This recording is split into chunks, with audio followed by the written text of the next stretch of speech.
ရက်ချင်လောက်တဲ့အခါမှာအခုလိုတရက်သီးအစိမ်းလေးကိုဒီချစ်ကလေးနဲ့ဒီလိုလေးချစ်ပါမယ်တရက်သီးအစိမ်းလေးကိုဒီချစ်ကလေးနဲ့ချစ်ပါမယ်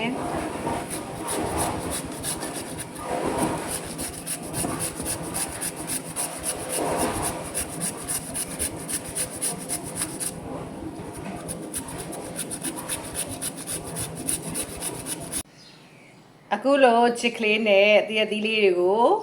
ချစ်ပြီးသွားတဲ့အခါမှာပလတ်စတစ်အိတ်ကလေးတွေကိုထည့်ပါမယ်ပလတ်စတစ်အိတ်ကလေးတွေကိုအခုလိုလေးထည့်ပြီးတော့ရင်စီထားပါမယ်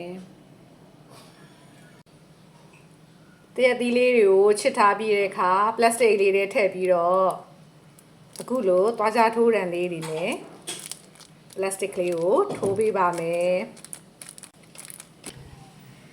တရက်သီးချစ်ထားတဲ့ပလတ်စတစ်အိတ်ကလေးကိုဇလုံးထဲမှာထည့်ပြီးတော့အပေါ်ကနေပြီးတော့အလေးနဲ့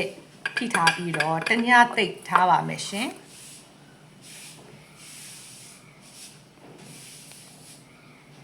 တညသိပ်ထားပြီးတော့ထွက်လာတဲ့ဒီရေလေးကိုသွန်လိုက်ပါမယ်ပလက်လန်ထားတဲ့ဇလုံးလေးထဲမှာတညထည့်ထားပြီးတော့ထွက်လာတဲ့ရေလေးတွေကိုသွန်ပြီးတဲ့နောက်မှာတော့အခုလိုပုံလေးတိုင်းဇလုံးလေးကိုမှောက်ပြီးတော့ရင်အထုပ်ကလေးကိုဇလုံးရဲ့မှောက်ထားတဲ့ဇလုံးပေါ်မှာပလတ်စတစ်နဲ့ထုပ်ကလေးကိုထားပါမယ်ထားပြီးတော့ရင်အပေါ်ကနေပြီးတော့ရင်အလေးတွေကိုပြန်ပြီးတော့ရင်ဖိထားပါမယ်အခုလိုဇလုံးကိုမှောက်ပြီးတော့ဇလုံးပေါ်မှာပလတ်စတစ်အိတ်ကလေးကိုတင်ထားတဲ့အတွက်အဲ့ရထွက်လာတဲ့အရေတွေနဲ့ပလတ်စတစ်နဲ့မထိပါဘူးဒီလိုလေးပဲဇလုံးတွေကိုပဲအရေတွေကကျသွားပါတယ်ပလတ်စတစ်လေးကတော့သူ့ဟာနဲ့သူအရေနဲ့မထိပဲနဲ့ကျန်ခဲ့ပါတယ်ဒါကပထမနေ့ပါနောက်တစ်ရက်ထားပြီးသွားရင်တော့တရက်ချင်းလေးရပါပြီနှစ်ညသိပ်ထားပြီးတဲ့အခါမှာတော့အခုလိုမျိုးတရက်ချင်းလေးကိုရရှိသွားပါပြီ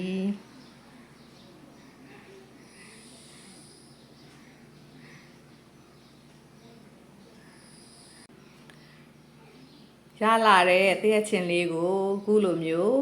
အလုံးပိတ်ပလတ်စတစ်အိတ်ကလေးတွေမှာထည့်လိုက်ပါမယ်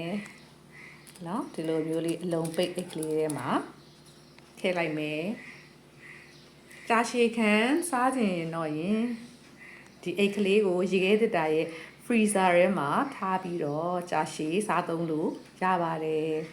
အားလုံးပဲနေကောင်းချမ်းမှာစိတ်ချမ်းသာကြပါစေเนาะ